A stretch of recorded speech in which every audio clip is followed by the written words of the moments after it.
तो समझ ले 15 दिन का टाइम था, अल्टीमेटम था, कोई कार्रवाई हुई नहीं। और अगर कोई कार्रवाई नहीं होगी तो हमें दिल्ली दोबारा आना पड़ेगा। दिल्ली शायद हमें बुलाना चाहती है, दिल्ली हमारा इंतजार कर रही है। आप लोग ये जो अल्टीमेटम दे रहे हैं, ये कौन सा तरीका है? धमकी देने वाली बात? धमकी नहीं है सर, ये मांग है, गुजारिश है। देखिए अल्टीमेटम कोई धमकी नहीं थी, गुजारिश थी कि 15 दिन में उम्मीद है आपका आंख खुलेगी और आप कार्रवाई करेंगे। कर्नाटक का चुनाव चला गया, जीतने वाले को जिता दिया और हनुमान तक ने मौजूदा सत्ता को आशीर्वाद नहीं दिया। उम्मीद थी चुनाव के बाद काम करेंगे, लेकिन अगर अभी भी वो नींद में है और ये चाहते हैं कि उन्हें जगाने के लिए हमें दिल्ली आना पड़े, तो हम दिल्ली, हमारी भी राजधानी है, हम भी आएंगे। तो दिल्ली पर जो है ट्रैक्टर आएगा?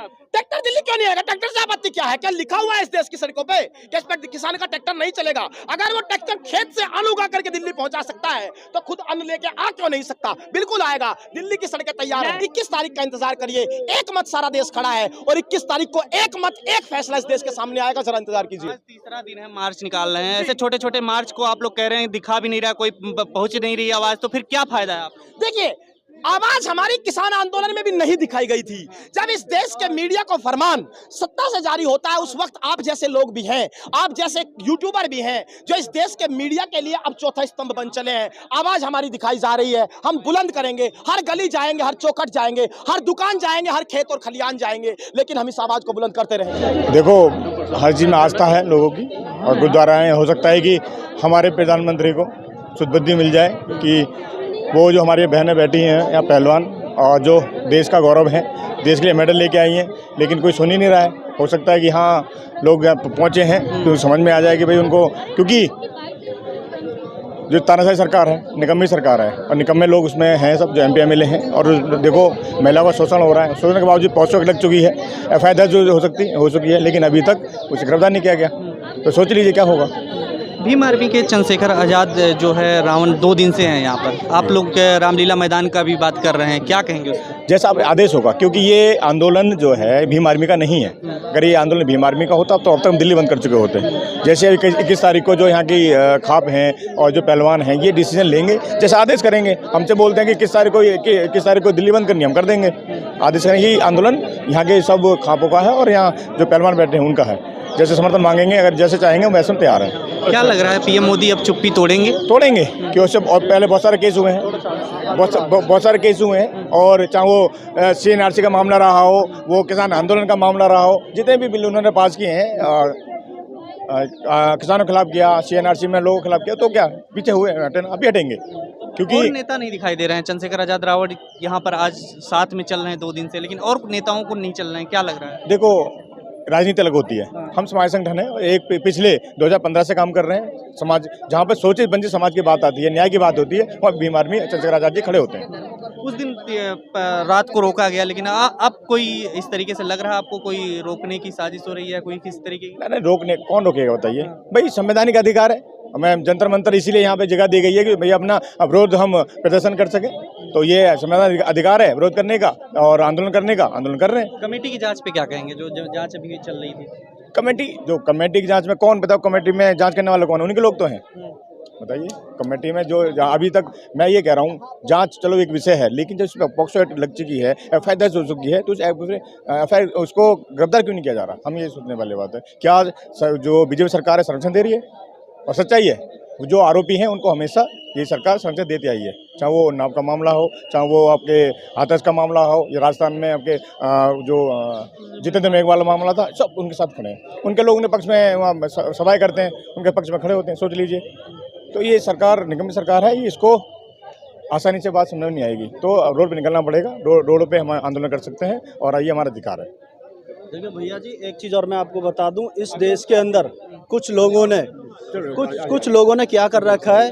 अगर यहाँ कुछ ही आम आदमी अगर ऐसे किसी के साथ करता, किसी बेटी के साथ करता, तो आज उसे जेल में डाल दिया जाता। पहले उसे जेल में डालते, फिर उसके बाद इंक्वायरी होती। पर लेकिन ऐसे ब्रिजभूषण जैसे लोगों को पहले इंक्वायरी की जा रही है, बाद में जेल में डालेंगे। तो ये दोहरा तरीके का, ये संविधान को गलत तरीके से कर रहे हैं कोशिश।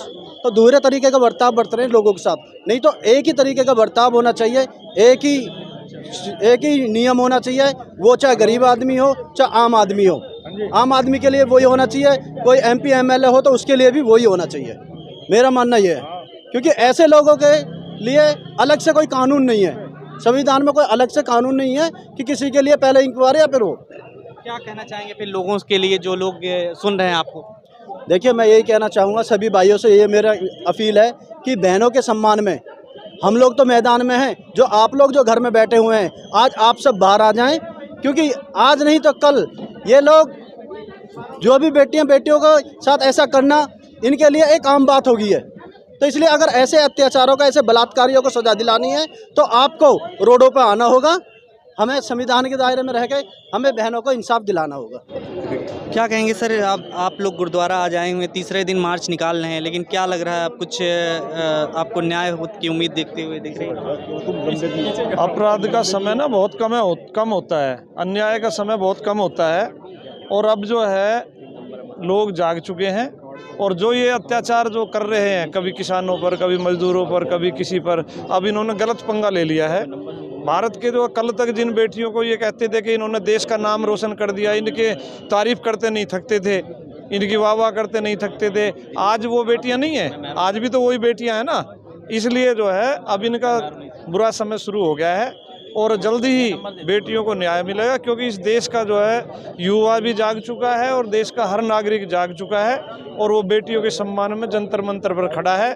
और जल्दी यदि सरकार ने, बीजेपी ने इसका समाधान नहीं किया, इन बेटियों को न्याय नहीं दिया, और ब्रजभूषण सिंह जो इनका सरगना है उसको अंदर नहीं किया, तो बहुत बड़ा देश में जो है आंदोलन खड़ा हो जाएगा। इसलिए समय रहते हुए बीजेपी को चाहिए, सरकार को चाहिए कि भाई जल्दी से जल्दी जो भी दोषी है उसके खिलाफ कार्रवाई करें और इन बेटियों को न्याय दें। सर, आप क्या कहेंगे ब्रजभूषण शरण सिंह की गिरफ्तारी को लेकर, क्योंकि वो लाइव में आकर के कह रहे हैं जांच हो जाने दीजिए, एक बार जांच हो जाने दीजिए। कानून तो सबके लिए बराबर होता है, कानून दो तरह की नहीं होनी चाहिए। जब किसी और के साथ होता है तो पूरी जांच सब कुछ होती है, इनके साथ स्पेशल कानून बनेगा। अकॉर्डिंग टू लॉ तो ये कहता है कि ये अरेस्ट होने चाहिए, इनके सारे पद जो भी हैं सब उससे बर्खास्त होना चाहिए, और जांच होती रहेगी। जांच चल रही है, जांच में भी ये सहयोग कहाँ दे रहे हैं? जांच में सहयोग नहीं दे रहे, जिस हिसाब से सहयोग करना चाहिए उस हिसाब से नहीं कर रहे हैं। ये तो अपने पावर का गलत इस्तेमाल कर रहे हैं। यहाँ वोट की राजनीति हो रही है। 24 में ये लोग चाह रहे हैं किस तरीका से फिर दोबारा सत्ता पर काबिज हो। जांच में सहयोग नहीं कर रहे हैं, आप ऐसा कैसे कह रहे हैं? अरे जांच में सहयोग करते तब तक अंदर ना होते, सहयोग कहाँ है? वो तो कह रहे हैं पीएम मोदी जब कहेंगे तभी मैं इस्तीफा भी दे दूंगा और तमाम चीजें कह रहे हैं। क्यों पीएम मोदी कौन होते? पीएम मोदी कौन होते भाई? इनके साथ है नहीं पीएम क्या है, ये क्यों ऐसा कह रहे हैं? वो कहेंगे तब कहेंगे भाई आपने गलती करी है, जो भी आप सामने आई है सरेंडर कीजिए, और जो भी जांच फांच चलती होता रहेगा। सर ये पहले बताइए कि क्या जो है देश के जो लाखों करोड़ों लोगों पर मुकदमे दर्ज होते हैं, क्या पीएम मोदी उनको कहते हैं कि भाई जो पीएम मोदी कहेंगे जब भी उसे अरेस्ट करेंगे, या पीएम मोदी कहेंगे जब भी वो सरेंडर करेंगे, या जब भी वो पद छोड़ेंगे? देश में रोज हजारों लाखों वो होते हैं FIR दर्ज। क्या इसी तरह से जो सबका समाधान करती है पुलिस?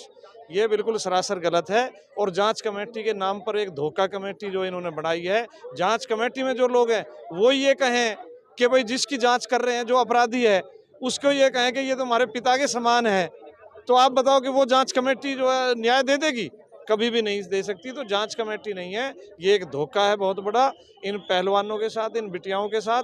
इसलिए और अब ये देश जो है इस तरह का अत्याचार, भेदभाव, अन्याय सहन नहीं करेगा, और यदि इन्होंने जल्दी सम्मान ना दिया तो इसकी बहुत बड़ी कीमत बीजेपी सरकार को चुकानी पड़ेगी। अंतर्राष्ट्रीय स्तर पर भी बात पहुंच रही है। सर अगर इनको न्याय प्रणाली में विश्वास है तो सारे पदों से इस्तीफा नहीं दे देना चाहिए। अगर मान लो न्याय प्रणाली पे विश्वास है तो अपने आप नैतिकता के आधार पर इनको इस्तीफा दे देना चाहिए, और न्यायालय है, न्यायालय के इंतजार करें, न्यायालय से वो करे। और अगर वो पावर में बैठा हुआ है तो न्याय कैसे जो उम्मीद की जा सकती है कि न्याय पूरी मिलेगी?